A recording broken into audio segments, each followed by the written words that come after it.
আমাদের পিতা হচ্ছেন আদম আলাইহিস সালাম, যিনি বানর ছিলেন না, মানুষ ছিলেন। এক। আর 2 নাম্বার, আমরা এই দুনিয়াতে বিবর্তনবাদের মধ্য দিয়ে আসি নাই, সরাসরি জান্নাত থেকে আসছি। আল্লাহ পাক আদম আলাইহিস সালামকে জান্নাত থেকে দুনিয়াতে পাঠিয়েছে, জান্নাত থেকে সরাসরি দুনিয়াতে পাঠিয়েছে। বরং কোরআন এর উল্টা কথা বলেছে। কি কথা? কোরআন সূরা বাকারায় বলছে একটা জাতি ছিল, তার নাম বনু ইসরাইল। কি নাম? এই বনু ইসরাইলের মধ্যে একটা দলকে আল্লাহ পাক বলেছিলেন শনিবারের দিনে মাছ ধরবে না। কি বলেছেন? শনিবারে, এই যে সাগর আছে আপনাদের মনে করেন, এই শনিবারে মাছ ধরবে না। তো বনু ইসরাইল বেশি চালাক, অতি চালাক, যারা ওই যে প্যালেস্টাইন দখল করে বসে আছে, ওরা দাবি করে আর কি, আসলে এরা সত্যিকারের বনু ইসরাইল নয়, এরা ইউরোপিয়ান জিউস, এরা কিন্তু সত্যিকারের বনু ইসরাইল নয়। এখন এরা অতি চালাক, মাছ ধরে নাই, কিন্তু মাছ ধরার বাদ দিয়ে রাখছে। মাছ আসে, বাদ দিয়ে রাখি, পরে ধরব। এই পাপের কারণে, এই সীমা লঙ্ঘন করার কারণে সূরা বাকারা এবং সূরা আরাফে আল্লাহ পাক বলেছেন ওই মানুষগুলোকে আল্লাহ পাক বানর বানিয়ে দিয়েছে। তাহলে মানুষ থেকে বানর হয়েছে এই দলিল কোরআনে আছে, পড়ে দেখেন। মানুষ থেকে যে বানর হয়েছে এই দলিল কোরআনে আছে, সূরা বাকারায় আছে, সূরা আরাফের মধ্যেও আছে। শনিবারের সীমা লঙ্ঘন করার কারণে এই অপরাধ, এই পরিণতি আল্লাহ পাক কিছু মানুষকে দিয়েছে। তারা এখনো জীবিত আছে কিনা আমরা জানি না, ওদেরকে আল্লাহ পাক মেরে ফেলেছেন না বেঁচে আছে আমরা এগুলো জানি না, কারণ কোরআন এগুলো নিয়ে কথা বলে নাই। এতটুকু কোরআন বলেছে। তবে এখনো কিন্তু বহু বাইরের মানুষ আকৃতির প্রাণীকে আল্লাহ পাক ভেতর থেকে বানর বানিয়ে দিচ্ছেন না। এটা নিয়ে একটা কথা বলতে চাই, সেটা হলো কিয়ামতের আগে আগে আরও কিছু মানুষকে আল্লাহ পাক কিন্তু শূকর এবং বানরে পরিণত করবে। এই হাদিসটা কি জানেন? হাদিসটা শুনে রাখেন, এটা আখিরুজ জামান বা কিয়ামতের আলামত সংক্রান্ত হাদিসগুলোর মধ্যে পাবেন। আল্লাহর রাসূল সাল্লাল্লাহু আলাইহি ওয়াসাল্লাম বলেছেন কিয়ামতের আগে আগে আমার উম্মতের মধ্যে, ভালো করে শোনেন, কিয়ামতের আগে আগে আমার উম্মতের মধ্যে একদল মানুষ বের হবে যারা মদ পানকে হালাল মনে করবে। কাকে? মদ পান করাকে হালাল মনে করবে। যারা বাদ্যযন্ত্র, গায়িকা, নায়িকা এগুলো নিয়ে নর্তকী নাচাবে রাতের বেলা, এগুলোকে হালাল মনে করবে। যারা অশ্লীলতা, বেহায়াপনাকে জায়েজ করে নিবে। ঠিক আছে, এরকম কয়েকটা পাপের কথা বলে নবীজি বলছেন একদিন সকালবেলা আল্লাহ পাক তাদেরকে ঘৃণিত বানরে পরিণত করবে। এটা হবে সামনে, কখন কিভাবে হবে আল্লাহ ভালো জানে। এবার আমি কনসেপ্টে চলে আসি। এই যে পৃথিবীতে নেমে আসলাম, তাহলে আমরা কোত্থেকে আসছি ভাই? আমরা কি পৃথিবীর অধিবাসী ছিলাম? আমরা জান্নাতে ছিলাম, ওখান থেকে আল্লাহ পাক পাঠিয়েছে। এবার পৃথিবীতে এসে আদম আলাইহিস সালামের যুগে খুব একটা দুর্ঘটনা ঘটে নাই, একটা ঘটেছে। কয়টা? একটা। ভাই হাবিলের কুরবানি কবুল হয়, কাবিলের অন্তর্দাহ হয়, জ্বালা হয়। কেন হাবিলেরটা কবুল হবে, কাবিলের কেন হচ্ছে না? এই হিংসার বশবর্তী হয়ে কাবিল হাবিলকে হত্যা করে ফেলে। হত্যা করে লাশটা দাফন করার পদ্ধতিও তার জানা ছিল না। আল্লাহ কাককে পাঠালেন, কাককে দেখে সে শিখল। প্রথম দুর্ঘটনা হচ্ছে হাবিল কাবিলের দুর্ঘটনা। বলে রাখি, আজকেও নিজের ভাইয়ের বেশে বহু কাবিল মুসলিম সমাজের মধ্যে ঘুরে বেড়ায়। নিজের ভাইয়ের লেবাসে, পোশাকে, সুরতেই বহু কাবিল এখনও কিন্তু মুসলিম সমাজে ঘুরে বেড়ায়। তো আমরা কাবিলদেরকে কাবিলের পরিণতি সম্পর্কে সচেতন করতে চাই। হাবিল বলেছিল তুমি যদি আমাকে মারতে আসো, আমি তোমাকে মারার জন্য হাত বাড়াবো না। হাবিল জান্নাতে যাবে আর কাবিল জাহান্নামে যাবে। কেন কাবিল জাহান্নামে যাবে? নবীজি বলেছেন পৃথিবীর প্রথম হত্যাকাণ্ড সংগঠিত করেছে কাবিল। এ কারণে পৃথিবীতে যত খুন হবে সমস্ত খুনের পাপের একটা অংশ কাবিলের আমল নামায় যোগ করা হবে। বলে নাউজুবিল্লাহ। একটা কথা মনে রাখবেন, সদকায়ে জারিয়া যেমন আছে, গুনাহে জারিয়াও আছে। একটা মদের দোকান দিয়েছেন, যত মানুষ মদ খাচ্ছে সমস্ত গুনার একটা অংশ আপনার কাঁধে আসছে। সিনেমা হল করেছেন, মানুষ সারাদিন নেকড়া ছবি দেখে, নগ্ন ছবি দেখে, যত মানুষ এখানে পাপ করবে সমস্ত পাপের একটা অংশ আপনার কাঁধে যাবে। আবার একটা মাদ্রাসা করেছেন, যত মানুষ এখানে দ্বীনি ইলম শিখবে এই নেকির একটা অংশ আপনি পাবেন ইনশাআল্লাহ। মরে গেলেও কবরে পাবেন ইনশাআল্লাহ। আল্লাহ পাক আমাদের সবাইকে সদকায়ে জারিয়া করার তৌফিক দেন, গুনাহে জারিয়া থেকে বাঁচিয়ে রাখুন। খুব খেয়াল রাখবেন, আল্লাহ পাক আমাদের হেফাজত করুন বলি আমি। এবার ওই যুগ শেষ, নূহ আলাইহিস সালামের যুগ। এই যুগে আল্লাহর একই সুন্নত। নূহ আলাইহিস সালাম 950 বছর দাওয়াত দিলেন, 40টা বা 80টা পরিবার ইসলাম কবুল করেছে, বাকিরা করেন। যারা করে নাই আল্লাহ পাক তাদেরকে ডুবিয়ে মারলেন, যারা করেছে আল্লাহ পাক উদ্ধার করলেন। সোজা কথা। আজকে সারা পৃথিবীতে যত মানুষ আমরা বেঁচে আছি না, আমরা কোনো না কোনোভাবে ওই 80 পরিবারের সদস্য। আমরা ভাই ভাই বা আমরা ওই ফ্যামিলি, 80 ফ্যামিলির অন্তর্ভুক্ত। কীরকম করে? নূহ আলাইহিস সালামের 4 সন্তান ছিল। কয় সন্তান? এক সন্তানের নাম হচ্ছে হাম। কি নাম? হাম। হাম ছিল একটু কালো বর্ণের। হামকে দিয়ে আফ্রিকার কন্টিনেন্টে যত মানুষ দেখছেন ব্ল্যাক স্কিনের, কালো স্কিন, এরা সবাই হামের বংশধর। মজা না বিষয়টা? মানুষের অস্তিত্ব পৃথিবীতে, ইতিহাস, এগুলো খুব ইন্টারেস্টিং টপিক। ইতিহাস পড়তে থাকলে আপনি ডুবে যাবেন। কত কি যে বিশ্বে হয়েছে আর কত কিছু হবে সামনে, সুবহানাল্লাহ। তখন আপনার অস্তিত্ব জানান দিবে যে আমি কত ক্ষুদ্র, মহাবিশ্ব কত বড়, আল্লাহ কত বড়, কত সময় চলে গেছে আর আমি এই সময় কি করছি। এক ভাইয়ের নাম শাম। এই শামকে কেন্দ্র করে এই আরবের যে মানুষগুলো আছে, আরব, অ্যারাবিয়ান, এরা শামের বংশধর।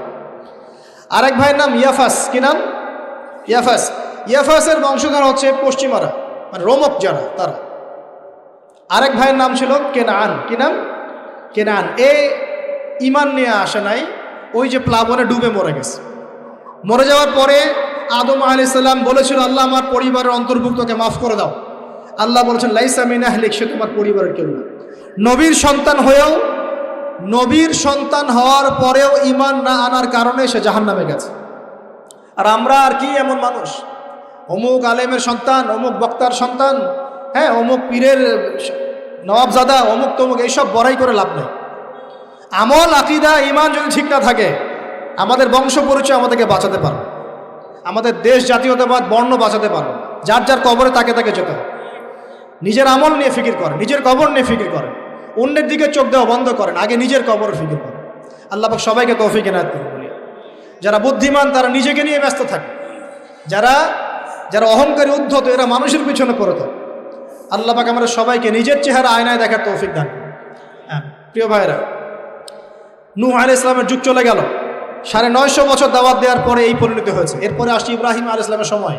আল্লাহ পাক তাকে উদ্ধার করেছেন, অগ্নি পরীক্ষা থেকে বাঁচিয়েছেন, নমরুদকে আল্লাহ পাক ধ্বংস করেছেন। আল্লাহ পাক এরপরে এনেছেন আদ জাতি।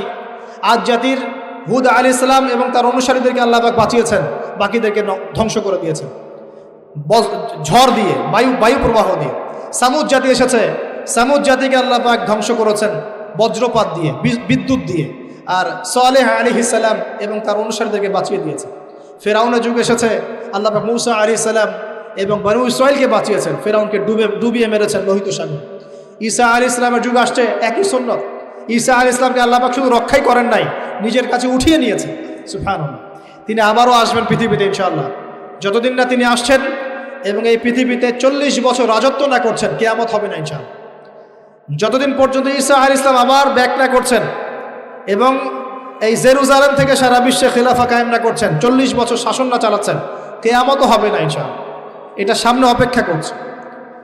এবং নবী সাল্লাল্লাহু আলাইহি ওয়াসাল্লামের যুগে আবু জাহেল, আবু লাহাব বা সাহেবাদেরকে আল্লাহ পাক ধ্বংস করেছেন, আল্লাহর নবী এবং সাহাবীদেরকে আল্লাহ পাক সম্মানিত করেছেন। আপনি কি পুরো হিস্ট্রির মধ্যে একটা সুন্নত দেখতে পাচ্ছেন, কমন সুন্নত? কি সুন্নত? প্রত্যেক যুগে যুগে যারাই আল্লাহর ওই যে বিধান মেনে চলেছে, সমকালীন নবী রাসূলদের আনুগত্য করেছে, আল্লাহ পাকের আনুগত্য করেছে, আল্লাহ পাক তাদেরকে উদ্ধার করেছেন দুনিয়াতেও পরকালে। প্রত্যেক যুগে যুগে যারাই আল্লাহকে মানে নাই, রাসূলকে মানে নাই, আল্লাহর আসমানি কিতাবকে মানে নাই, বিরুদ্ধাচরণ করেছে, কুফরি করেছে, শিরক করেছে, আল্লাহ পাক সবাইকে ধ্বংস করে দিয়েছেন, কারো কোনো পরোয়া করে। এই সিলসিলা আজও অব্যাহত আছে, আগামীতেও থাকবে ইনশাআল্লাহ।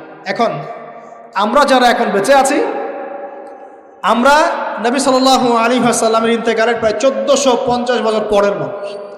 আল্লাহর নবী এসেছেন এমন সমাজে, যে সমাজে শিরকের পাপ চলছে, সুদের পাপ চলছে, দুর্নীতি চলছে, আপনার কন্যা সন্তানকে জীবিত হত্যা করা হচ্ছে, আপনার মাদক দ্রব্যের সয়লাভ চলছে, মেয়েদের অধিকার দেওয়া হচ্ছে না, হ্যাঁ, গোত্রীয় হানাহানি চলছে।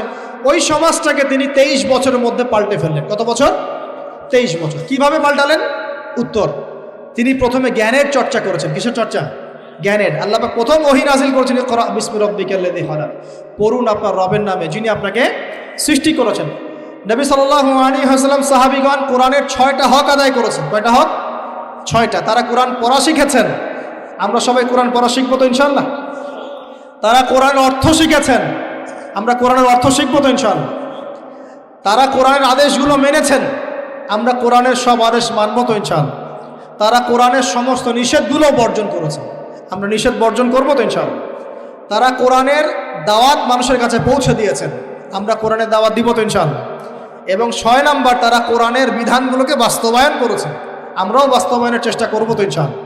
এই 6টা হক আদায়ের ফলে 23 বছরের ব্যবধানে জাহেলি মক্কা একদম সোনালী মক্কায় পরিণত হয়েছে। 23 বছর পরের মক্কায় আপনি কোনো সুদ পাবেন, কোনো শিরক পাবেন, কোনো মূর্তি পূজা পাবেন, কোনো মেয়ের অপমাননা পাবেন, কোনো জেনা, কোনো ব্যভিচার, কোনো ধর্ষণ, কিচ্ছু পাবেন? 23 বছর পরের মক্কায় কোনো পাপ পাবেন না। কিভাবে সমাজ পরিবর্তন হলো? এই কোরআনের হক আদায়ের মধ্য দিয়ে হয়েছে, নবীর সুন্নাত প্রতিষ্ঠার মধ্য দিয়ে হয়েছে। এরপর কি থেমে গিয়েছিল? উত্তর না। এরপর আবু বকর সিদ্দিকের যুগ এসেছে, প্রায় 2 থেকে 2.5 বছর তিনি শাসন কার্য চালিয়েছেন। ওই যুগে কি মানুষ আবার খারাপ হয়ে গিয়েছিল? উত্তর না, বরং ইসলাম আরও বেগবান হয়েছে আলহামদুলিল্লাহ। এরপর এসেছে ওমর রাদিয়াল্লাহু আনহুর যুগ। কত বছর? প্রায় 10 বছর। কত বছর? 10 বছর। এই 10 বছরে কি মুসলিমরা আবার খারাপ হয়ে গিয়েছিল? ওমর রাদিয়াল্লাহু আনহুর কোর্টের মধ্যে কি প্রতিদিন কেস আসতো? সারা বছরে একটা কেসও আসতো না। মানুষ এত ভালো ছিল, সারা বছরে একটা কেসও আসতো না। বরং যারা রাষ্ট্রীয় পর্যায়ে দায়িত্বশীল ছিল তারা এসে বলতো যে আমাদের ভাতাগুলো বন্ধ করে দেন, বসে বসে বেতন নিব কেন, কোনো তো কেসই আসে না, বসে থাকবো কেন? এরকম সমাজ ছিল। একজন ব্যক্তি খুঁজে পাওয়া যেত না যে নামাজ পড়ে না, একজন মুসলিম পাওয়া যেত না যে জাকাত দেয় না সামর্থ্য থাকলে, এমন মুসলিম খুঁজে পাওয়া যেত না যে কোরআন পড়তে জানে না, হাদিসের চর্চা করে না, যে দাওয়াতি কাজ করে না, যে আল্লাহর পথে দাওয়াত এবং জিহাদে আত্মনিয়োগ করে না, এমন মুসলিমই খুঁজে পাওয়া যেত। এরপরে আসলো উসমান রাদিয়াল্লাহু আনহুর যুগ। ওই যুগে ফিতনা শেষের দিকে সৃষ্টি হওয়া শুরু হল। কোন বিষয়কে কেন্দ্র করে? কোরআন সংকলনকে কেন্দ্র করে ফিতনা সৃষ্টি হল। আতাতায়ীদের, বিদ্রোহীদের হাতে উসমান রাদিয়াল্লাহু আনহুকে নির্মমভাবে শাহাদাত বরণ করতে হয়েছে। তিনি প্রায় 12 বছর শাসন কার্য চালিয়েছেন। ইসলাম আরও এগিয়ে গেছে। এরপর এসেছে আলী রাদিয়াল্লাহু আনহুর যুগ। আলী রাদিয়াল্লাহু আনহুর খেলাফতে ওই উসমান রাদিয়াল্লাহু আনহুর ঘটনাকে কেন্দ্র করে, হত্যাকাণ্ডকে কেন্দ্র করে মুয়াবিয়া রাদিয়াল্লাহু আনহু এবং আলী রাদিয়াল্লাহু আনহুর মাঝখানে একটা ব্যাটল, একটা যুদ্ধ হয়ে গেছে। এর নাম হলো সিফফিনের যুদ্ধ। কিসের যুদ্ধ? সিফফিন। যাই হোক, এক পর্যায়ে আলী রাদিয়াল্লাহু আনহুকে এরকম বিদ্রোহীদের হাতে, খারেজিদের হাতে শহীদ হতে হয়।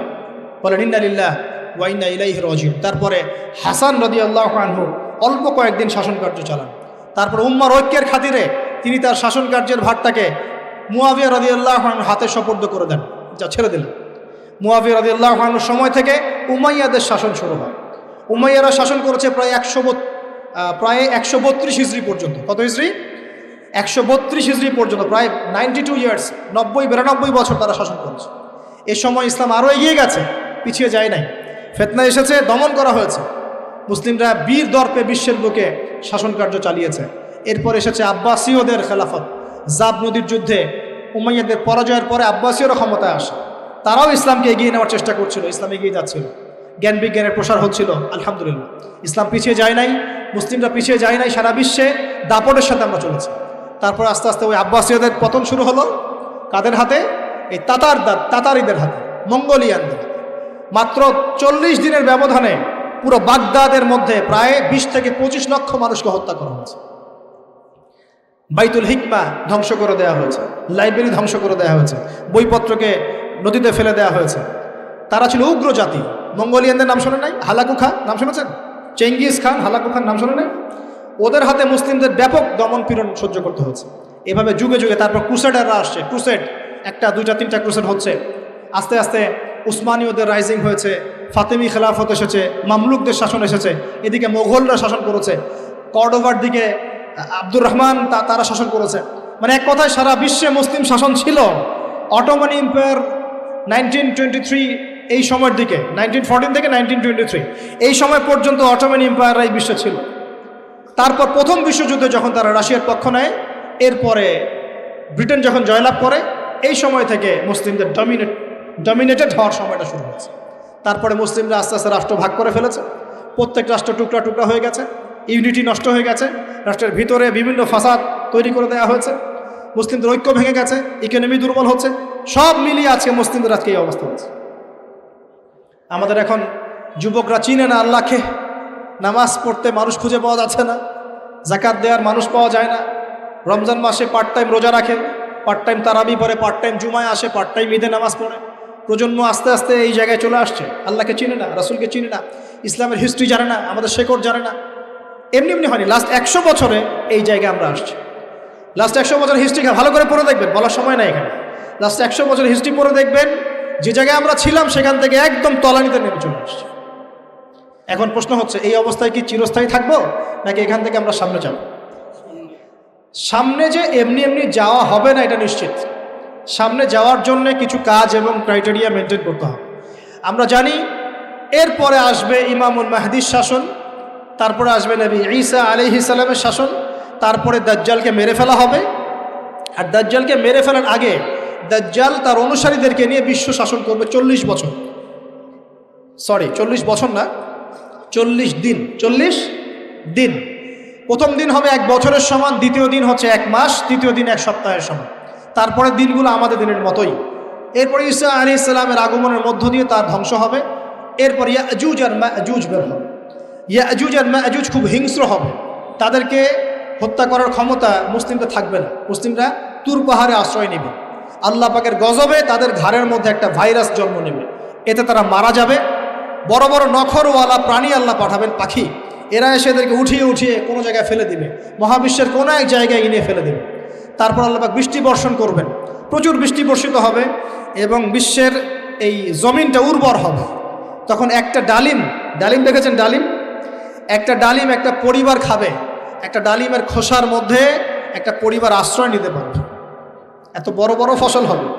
40 বছর ঈসা আলাইহিস সালাম এই বিশ্বকে শাসন করবে ন্যায়ের ভিত্তিতে, আদালতের ভিত্তিতে।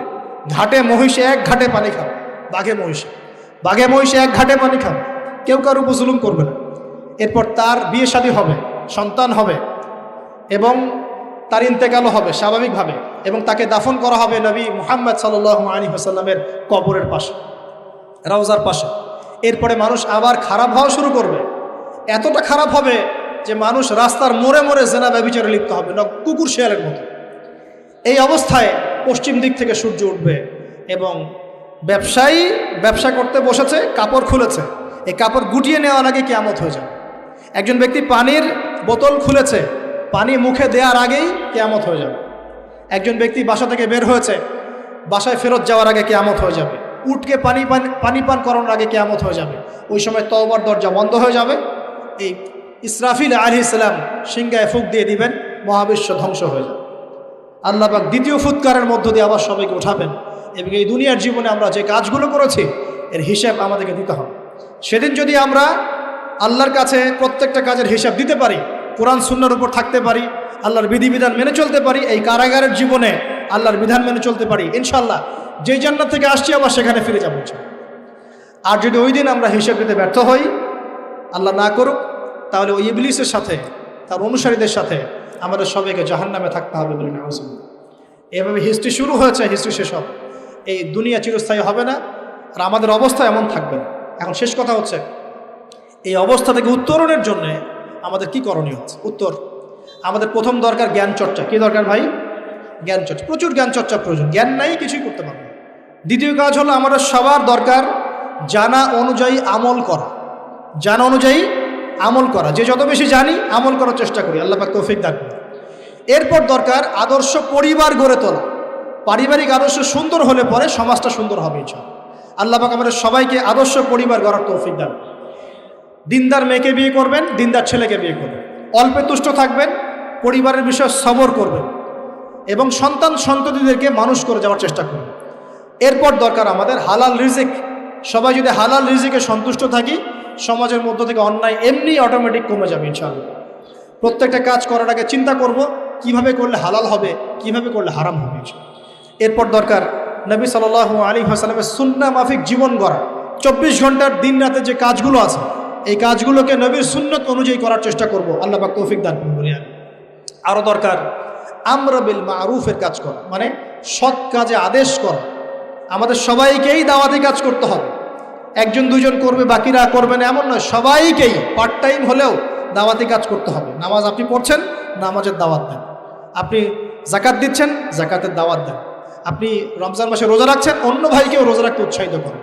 আপনি সুদ খাচ্ছেন না, অন্য ভাইকেও নিষেধ করেন, ভাই আপনিও খায় না। আমি যা করি সেটা আপনি অবশ্যই প্রচার করবেন, আপনি যা করেন সেটা আপনি প্রচার করবেন, যা করেন না সেটা বলতে যাওয়ার দরকার নেই। তবে হ্যাঁ, আমলের কথা আপনি বলতেই পারেন। যদি আপনি তাহাজ্জুদ নিয়মিত পড়তে নাও পারেন, মানুষকে আপনি বলতে পারবেন তাহাজ্জুদ নামাজ পড়েন, তাহাজ্জুদ নামাজ পড়া ভালো। ইনশাআল্লাহ আস্তে আস্তে আপনি নিজেও আমল করার চেষ্টা করবেন, আল্লাহ পাক তৌফিক দান। আমর বিল মারুফ, সৎ কাজে আদেশ করতে হবে। আরেকটা হচ্ছে অসৎ কাজে নিষেধ করতে হবে। সৎ কাজে শুধু আদেশ করলেই হয় না, অসৎ কাজেও কি করতে হয়? নিষেধ করতে হয়। মনে রাখবেন, শুধু সৎ কাজে আদেশ করলেই জীবনেও কোনোদিন আপনার উপর কোনো বালা মুসিবত, বিপদ আপদ, গালি তহমত আসবে না। যখন আপনি সৎ কাজে আদেশের সাথে সাথে অসৎ কাজেও নিষেধ করা শুরু করবেন, তখন চতুর্দিক থেকে আপনার উপরে বাধা আসা শুরু হবে। এটাই সুন্নত। তবে এটা নবীর সুন্নত। আল্লাহ পাক বলছেন, কুনতুম খায়রা উম্মাহ উখরিজাত লিন-নাস তা'মুরুনা বিল মা'রুফ ওয়া তানহাউনা আনিল মুনকার ওয়া তু'মিনুনা বিল্লাহ।